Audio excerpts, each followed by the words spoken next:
Vols escoltar el Pardo? Doncs ara és el moment de sentir les seves històries per Diana. Som-hi, som-hi, Hem parlat amb molts arquitectes. Ja està funcionant? Hit the road, Jack. Don't you come back no more, no more, no more, no more. Hit the road, Jack.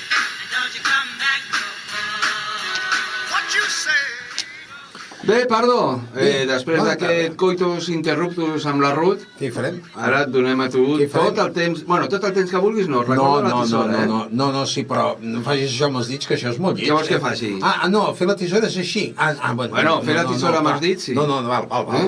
Mira, fins ara ens hem dedicat, recorda't tu, que ens hem dedicat a parlar de grans artistes, sobretot dintre del camp de l'arquitectura, que ens han deixat meravelles que les podem contemplar, i han sortit molts, i els vídeos que nosaltres aquí hem gravat a l'emissora, històries pardianes, doncs surten molts arquitectes. Llavors, una vegada, ja fa molt de temps, precisament quan va morir aquest arquitecte, La Vanguardia va fer una espècie de pàgina parlant d'aquest senyor i tal, i vaig recordar d'això en aquests moments, i crec que és un moment de tindre-li una atenció, de fer-los els honors que realment a aquest senyor li corresponen. Estic parlant d'un senyor que és el senyor Francesc Mitjans i Miró. Aquest senyor va néixer el 1909 i va morir el 2006, o sigui que va morir fa molt poc, per tant, és un arquitecte contemporani. Bé, aleshores aquest senyor, doncs resulta que, què us diré jo, se l'ha definit com un gran senyor, com un gran arquitecte i un home enamorat de la seva professió. Això ha sigut la definició que s'ha fet d'aquest senyor.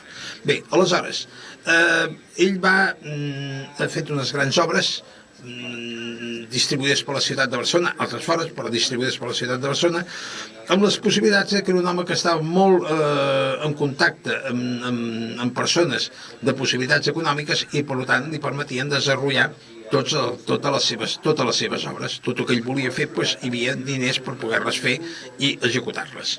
Bé, aleshores era un home tan especial, amb unes característiques que eren les següents. Ell li donava molta importància al color, li donava molta importància, per exemple, a les baranes, li donava molta importància a les distribucions dintre dels pisos i, sobretot, persianes. I una cosa importantíssima per ell era l'aprofitament total, que ja ho veureu, de la llum natural, de la llum externa, de la llum exterior. O sigui, tot el que ell feia era sempre comptant en que la llum diguem, del sol entrés per tot arreu de les seves construccions.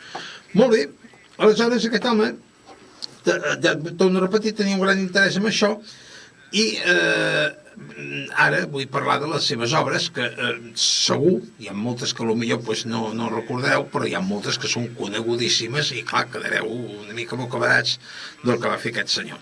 Bé, aleshores, ell concretament era membre de la Real Acadèmia de Belles Arts de Belles Arts Sant Jordi i a més estava en possessió de la Creu de Sant Jordi.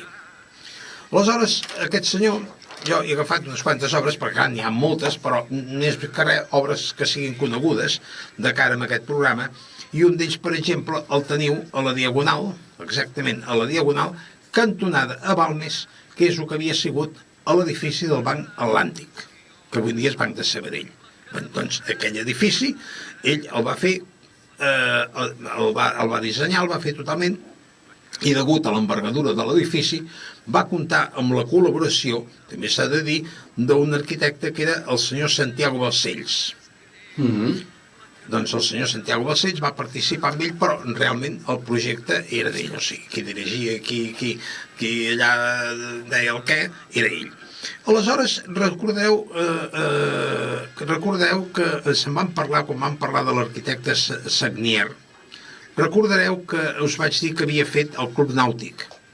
Aquest Club Nàutic va desaparèixer aproximadament sobre els 50 i el Club Nàutic actual és ja del senyor Mitjans. O sigui, ja també és del senyor Mitjans, és construcció seva.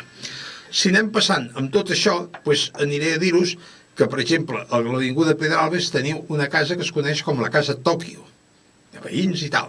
La Casa Tòquio és també d'aquest senyor. I per què, saps per què se li diu Casa Tòquio? Algo dels japonesos? Suposo que potser ho faria ell basant-se. Que això no sé, però suposo que ell ho faria basant-se. Algun tipus de construcció japonesa? Sí, la construcció una mica sí, una mica oriental. Aleshores, una cosa també, que a l'Avinguda Terradellas, que ja fa molt temps hi havia una empresa molt important que era Harry Walker, l'edifici de Harry Walker, que ho va fet per aquesta companyia, que era la companyia d'elements d'automoció, doncs també va ser feta per aquest senyor. Bé, aleshores, ell va fer la construcció en aquests moments de la clínica Soler Roig. Existeix a l'edifici, ja no és clínica, però aquest edifici existeix al carrer Copèrnic de Barcelona. Al carrer Copèrnic de Barcelona. Aleshores, passem a l'edifici Celsa, de la companyia Celsa, de metal·lúrgica, que va ser al carrer Vallmajor. I aquest edifici encara existeix. La fàbrica Cost i Font del carrer Freser, que també existeix. Ho dic perquè les persones que visquin per aquests determinats barris, doncs segur que algunes d'aquestes obres les coneixen. Però si no, us diré algunes que les coneix tothom a Barcelona. Aleshores, ell va fer també el disseny, i va portar a terme el càmping La Ballena Alegre. Ah, sí? No ho sabia jo, això. Sí, La Ballena Alegre també és una de les obres del senyor Mitjans.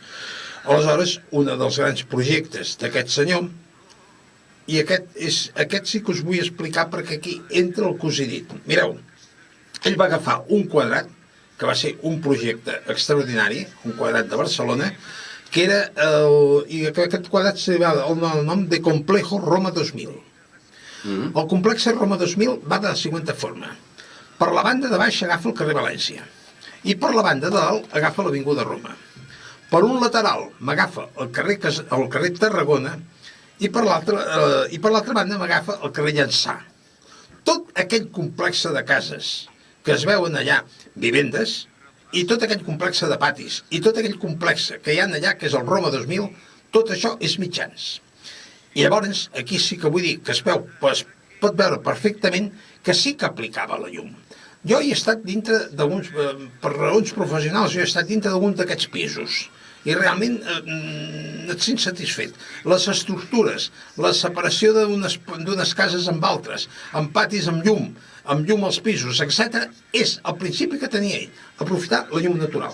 Curiosament, era així. Bé, aleshores aquest home li va arribar, passem d'això, i li va arribar un encàrrec de fer un edifici que llavors era punter a Barcelona de la companyia telefònica, que va ser l'edifici Estel a l'Avinguda Roma. Desgraciadament, aquest edifici, després la Telefònica el va vendre, aquest edifici no sé què ha passat, aquest edifici s'està fent molt bé, perquè la realitat és que s'estava fent molt bé, però va ser un edifici en aquests moments que encara, si us poseu davant i us el mireu, és un edifici realment punter a Barcelona. Tothom el coneix, aquest edifici. Torno a repetir, no és de Telefònica, allò va ser venut. Bé, aleshores, aquest home se va encarregar d'una cosa molt important. Aquest home es va carregar d'una cosa molt important, i per això he dit al tanto amb els socis del Barça. Crec que s'ha d'estar una mica al tanto. Aquest senyor resulta que fixeu-vos que es deia Francesc Mitjans i Miró. Aquest senyor era família, era cosí germà, em sembla, del senyor Miró, que va ser president del Barça.